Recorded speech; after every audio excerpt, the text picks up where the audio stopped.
आप देख रहे हैं हेल्थ अपडेट और मैं हूं गुंजन मित्तल। चलिए नजर डालते हैं आज की हेल्थ अपडेट्स पर। चंडीगढ़ में भेष बदलकर चिकित्सा सेवाओं का निरीक्षण करने पहुंचे स्वास्थ्य सचिव। चंडीगढ़ के सरकारी मल्टी स्पेशलिटी अस्पताल सेक्टर 16 में कुछ डॉक्टरों द्वारा केमिस्ट की दुकानों, ब्रांड्स, लैब्स को बढ़ावा देने की शिकायतों की सूचना मिलने पर स्वास्थ्य सचिव यशपाल गर्ग ने शनिवार की रात अस्पताल इमरजेंसी में एक मरीज के रूप में पहुंचकर औचक निरीक्षण किया। जांच में पाया कि इमरजेंसी के डॉक्टर दवा का सॉल्ट लिखने की बजाय मरीजों को ब्रांडेड दवाइयां लिख रहे हैं। वहीं अस्पताल परिसर में मौजूदा दवा की तीनों दुकानों पर बिना मांगे मरीजों को दवा का बिल नहीं दिया जा रहा है। साथ ही कैंटीन में भी साफ सफाई का ध्यान नहीं रखा जा रहा है। स्वास्थ्य सचिव ने ड्रग इंस्पेक्टर समेत अस्पताल प्रशासन से अलग अलग कमियों पर जांच कर रिपोर्ट तलब की है। यशपाल गर्ग रात 10 बजे अस्पताल पहुंचे और लगभग 1 घंटे तक व्यवस्थाओं का जायजा लिया। सबसे पहले इमरजेंसी में गए। डॉक्टर के पूछे जाने पर उन्होंने अपना नाम राजपाल बताया और पेट दर्द की शिकायत की। डॉक्टर ने उन्हें बिना चेकअप किए एक इंजेक्शन और एक ब्रांडेड सिरप लिख दिया। जब वह अस्पताल परिसर में मौजूदा दवा की दुकान पर पहुंचे तो वहां से उन्हें डॉक्टर द्वारा लिखी गई सिरप 225 रुपए में मिली। ये ब्रांडेड सिरप 3 में से सिर्फ एक ही दुकान पर उपलब्ध थी। दुकानदार ने मांगने के बाद उन्हें बिल दिया। जेनेरिक मेडिसिन एवं प्रिस्क्रिप्शन गाइडलाइन के तहत डॉक्टरों को ब्रांड के बजाय दवाओं के सॉल्ट लिखने का निर्देश दिया गया है, लेकिन उसका पालन नहीं किया जा रहा है। विभाग ऐसे डॉक्टरों को चिन्हित कर रहा है।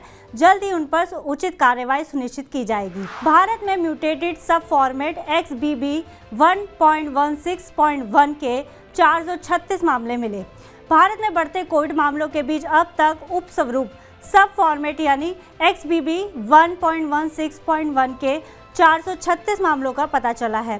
सोमवार को इंडियन SARS-CoV-2 जीनोमिक्स कंसोर्टियम के आंकड़ों से जानकारी मिली है। XBB 1.16.1 ओमिक्रॉन के संक्रामक प्रकार XBB 1.16 का म्यूटेशन है। XBB 1.16 फॉर्म पहली बार जनवरी में 2 सैंपल्स में पाया गया था। इंसाकोक के आंकड़ों के अनुसार अब तक महाराष्ट्र, दिल्ली, गुजरात और हरियाणा सहित 18 राज्यों और केंद्र शासित प्रदेशों में संबंधित सब फॉर्मेट के 436 मामले पाए गए हैं। इंसाकोक के आंकड़ों से पता चला है कि 24 राज्यों और यूनियन टेरिटरीज में XBB 1.16 फॉर्मेट के 2735 मामले पाए गए हैं। केंद्रीय स्वास्थ्य मंत्रालय के सोमवार को अपडेट किए गए आंकड़ों के अनुसार भारत में कोरोना वायरस संक्रमण के 9111 नए मामले दर्ज किए गए हैं, जबकि एक्टिव केसेस 60,313 हो गए हैं। स्वास्थ्य मंत्रालय के मुताबिक पिछले 24 घंटे में 7,633 नए मामले सामने आए हैं, जबकि 11 लोगों की मौत हुई है। एक्टिव केस का आंकड़ा 61,233 हो गया है। 16,000 नर्सिंग ऑफिसर के पद खाली ओडिशा सरकार में। ओडिशा सरकार में 16,000 नर्सिंग ऑफिसर के पद खाली। स्वास्थ्य और परिवार कल्याण विभाग ने ओडिशा उच्च न्यायालय को जानकारी दी है कि कई सरकारी अस्पतालों में नर्सिंग अधिकारियों के 16,306 पद खाली पड़े हैं। एक एफिडेविट में विभाग की कमिश्नर कम सेक्रेटरी शालिनी पंडित ने कहा कि Odisha subordinate services selection commission को 7,483 नर्सिंग अधिकारियों की भर्ती के लिए अनुरोध भेजा गया है। साथ ही कहा गया है OSSSC द्वारा रिकमेंडेशन लिस्ट जमा करने के बाद नर्सिंग अधिकारियों की पोस्टिंग के लिए सरकारी आदेश प्राप्त किए जाएंगे। एफिडेविट के अनुसार ओडिशा नर्सिंग सर्विस कैडर के तहत स्वीकृत पदों की संख्या 28,285 है, जिनमें से 11,979 नर्सिंग अधिकारी तैनात हैं। नर्सिंग अधिकारियों की भर्ती का अनुरोध 19 मार्च को OSSSC को भेजा गया था। गोवा में दूसरा G20 हेल्थ समिट रामबाण पर चर्चा। भारत की G20 अध्यक्षता के अंतर्गत दूसरी स्वास्थ्य कार्य समूह की बैठक गोवा में शुरू हो गई है। ये बैठक 3 दिनों तक चलेगी। G20 समूह के 19 सदस्य देशों, 10 आमंत्रित राष्ट्रों और 22 अंतर्राष्ट्रीय संगठनों के 180 से अधिक प्रतिनिधि बैठक में हिस्सा ले रहे हैं। भारत की पहली मोबाइल BSL-3 लेबोरेटरी को सोमवार को गोवा में दूसरे G20 हेल्थ वर्किंग ग्रुप की बैठक में प्रदर्शित किया गया। Made in India mobile clinic रामबाण यानी कि rapid action mobile BSL-3 plus advance augmented network का उपयोग परीक्षण करने के लिए रिमोट एरियाज तक पहुंचने के लिए किया जा सकता है। दिल्ली में ICMR regional medical research centre के डायरेक्टर डॉक्टर रजनीकांत ने बताया कि GPS सक्षम तकनीक बस को तुरंत परीक्षण रिपोर्ट स्थानांतरित करने की अनुमति देती है।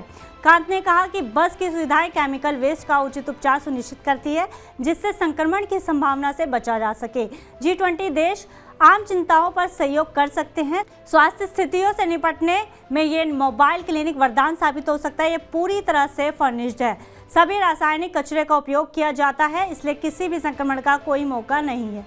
यूनिसेफ के साथ काम करने वाली डॉक्टर लक्ष्मी नरसिम्हम बालाजी ने चुनौतीपूर्ण मौसम पैटर्न वाले दूरदराज के क्षेत्रों में स्वास्थ्य सेवा प्रदान करने के लिए भारत की इस अभिनव पहल की प्रशंसा की। मोबाइल क्लिनिक परिवहन समस्याओं को दूर करने में मदद करने के लिए उग्रवाद से प्रभावित देशों के लिए एक मॉडल के रूप में काम करती है। कोल्हापुर के CPR अस्पताल ने दिया दुर्लभ सर्जरी को अंजाम। कोल्हापुर के सबसे बड़े सरकारी अस्पताल छत्रपति परमिला राजे सिविल हॉस्पिटल के डॉक्टरों ने इछलकरंजी के 29 वर्षीय युवक को नया जीवन दिया। व्यक्ति के हार्ट वॉल में 2 छेद थे। बहुत असामान्य और दुर्लभ बीमारी है। डॉक्टरों के अनुसार 10 लाख लोगों में से केवल एक ही डबल ऑरिफिस से पीड़ित होता है। CPR अस्पताल के कार्डियक विभाग ने इस तरह की दुर्लभ विसंगति के इलाज के अपने पहले मामले की सूचना दी है। मरीज पिछले 2 वर्षों से सांस फूलने की समस्या से पीड़ित था। हमने गहन परीक्षण किए और हार्ट वॉल्स में 2 छेद पाए। यह दुर्लभ है और पहले से ही रूमेटिक हृदय रोग से पीड़ित रोगियों के लिए गंभीर है। कार्डियोलॉजी विभाग के सहायक प्रोफेसर अक्षय बाफना ने कहा है कि डॉक्टरों ने इस मामले का अध्ययन किया और एक गैर इन्वेसिव प्रक्रिया के लिए जाने का फैसला किया। इस मामले में हालांकि 2 बार बैलून डायलेशन करना पड़ा, जो कि ज़्यादातर समय जोखिम भरा होता है। इस सर्जरी के साथ अस्पताल ने क्रिटिकल ओपन हार्ट सर्जरी का विकल्प चुने बिना दिल की दुर्लभ स्थितियों का इलाज करने में उत्कृष्ट प्रदर्शन किया। कोलकाता अध्ययन में कोविड रोगियों में ब्लैक फंगस के ट्रिगर का पता चला। डॉक्टरों और वैज्ञानिकों की एक टीम द्वारा कोलकाता में किए गए एक कोलैबोरेटिव स्टडी में कोविड-19 रोगियों के एक वर्ग के म्यूकोरमाइकोसिस और ब्लैक फंगस से संक्रमित होने के कारण की पहचान की गई है, जिसने देश भर में हजारों लोगों को प्रभावित किया था, जिसकी वजह से महामारी के दौरान काफ़ी लोगों की मौतें हो गई थी। ऑब्जर्वेशनल स्टडीज़ के दौरान रिसर्च टीम ने पाया कि डेफिशिएंट माइलोइड फैगोसाइटिक फंक्शन ने ब्लैक फंगस पैदा करने में महत्वपूर्ण भूमिका निभाई है। American society for microbiology journal में कंक्लूजन प्रकाशित किए गए हैं। साथ ही फंगल संक्रमण से लड़ने का काम मुख्य रूप से हमारे शरीर में मोनोसाइटिस एंड मैक्रोफेजेस नामक सेल्स करते हैं। वे फंगल स्पोर्स को निगल लेते हैं और उन्हें नष्ट कर देते हैं, जिससे संक्रमण समाप्त हो जाता है।